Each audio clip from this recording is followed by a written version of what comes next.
A week, you and your friends and neighbors will be heading to the polls to decide the fate of Prop 1. It's billed as a plan to fix Michigan's crumbling roads, but there's a lot more to it. 24-hour News 8 political reporter Rick Albin is here with the first of his special reports before you head to the polls. Tonight, we want to answer some of the most basic questions about next week's vote. What are you being asked to approve at the polls, and what else is riding on your vote one way or the other? For our explanation, we use the nonpartisan Senate fiscal analysis of Prop 1. First, a yes vote next Tuesday would raise the sales tax from 6 to 7%. It would direct that a portion of that tax go to the school aid fund that would more than make up for the next step, and that is this: eliminate the sales tax for motor fuels, change the current 19-cent gas tax to a wholesale tax. That would go up to around 42 cents starting in October. And to offset that, part of the sales tax would also be used to expand the earned income tax credit. The elimination of the sales tax on gas would partially offset the increase in the gas tax, but you'll still pay more at the pump.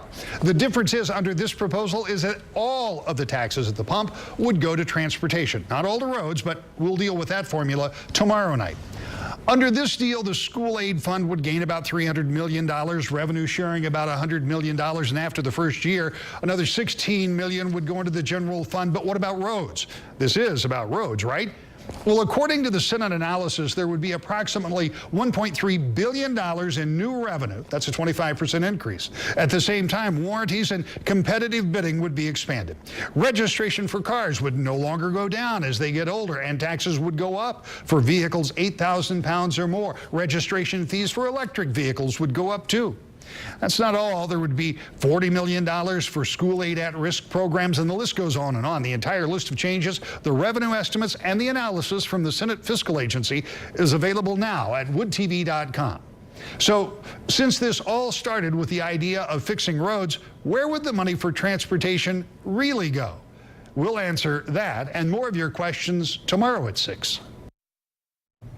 Rick joining us. There really is so much in this plan. Why didn't the legislature just sort of deal with the roads and then save the rest for another time? Yeah, and that's what everybody asked, but it's a really simple reason. The Senate had a plan to raise the gasoline tax. They passed it shortly after the election. The House wouldn't take it up. They had to go back to the drawing board. They couldn't get a revenue increase that they could vote on in the House and Senate, so they had to put it on the ballot. To get it on the ballot, you have to have more votes than just Republicans. In order to get the Democrats to go along, they had to do something to sweeten the pot.